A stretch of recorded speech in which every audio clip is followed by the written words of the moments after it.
All right, now to a NewsNation exclusive from our southern border. We're learning more tonight about just how far cartel smugglers will go to slip migrants into our country illegally. Migrants actually have long risked life and limb by hopping cargo trains that cross the border and enter our country undetected. These migrants jump off these trains once they're inside the U.S. It's a dangerous practice because the trains are still moving, sometimes leading to several injuries and even death. Well, now an internal Border Patrol memo obtained by NewsNation shows that smugglers are actually teaching migrants how to jump from fast-moving trains so that they can evade authorities. NewsNation's Ali Bradley is live at a train crossing by the border. Ali, what did the memo say exactly?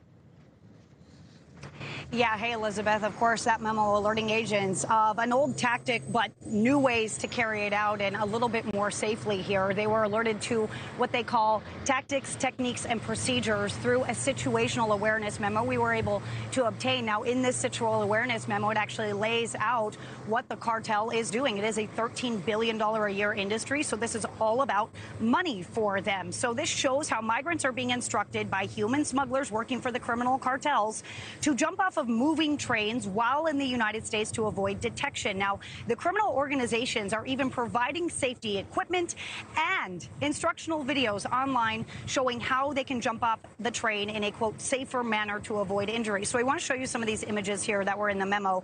This one here depicting a man with a mask over his face. You can see a step ladder there to his side, and he's explaining how to dismount from the moving train safely. Another image there in that memo shows a gentleman wearing what appears to be full-on motorcycle gear. He's wearing a helmet and rash guard in those images from head to toe, covered up, so when he makes that jump from the train, he has a better chance of not getting injured. Agents say it's important that the people buying the dream are convinced it is possible to jump from a moving train at a high rate of speed safely, evade law enforcement, and then slip into the U.S. undetected.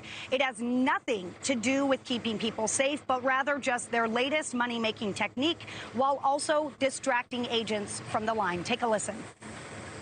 This is just an extra step. This is just an extra thing that they're doing in order to create more chaos, more, disruption, and at the same time, move agents from one area to the other. So when you start seeing that, hey, the train's coming through, well, what are they going to have to do? Intel's going to say, hey, you're going to have to put more resources in that area.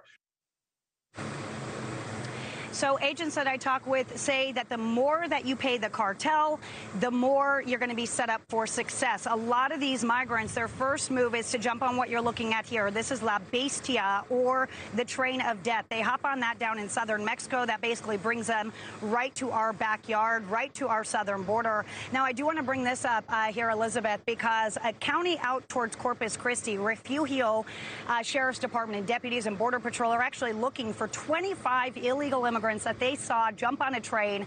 They have not yet been recovered, but they are out there actively looking. So this is an ongoing problem along the southern border, Elizabeth. Yeah, these cartels continuing to prey on the desperation of these migrants to somehow get into the United States. Ali Bradley, great reporting. Thank you. Thanks so much for watching. Go to joinnn.com to find NewsNation on your television provider. And don't forget to click the red subscribe button below to get more of NewsNation's fact-driven, unbiased coverage.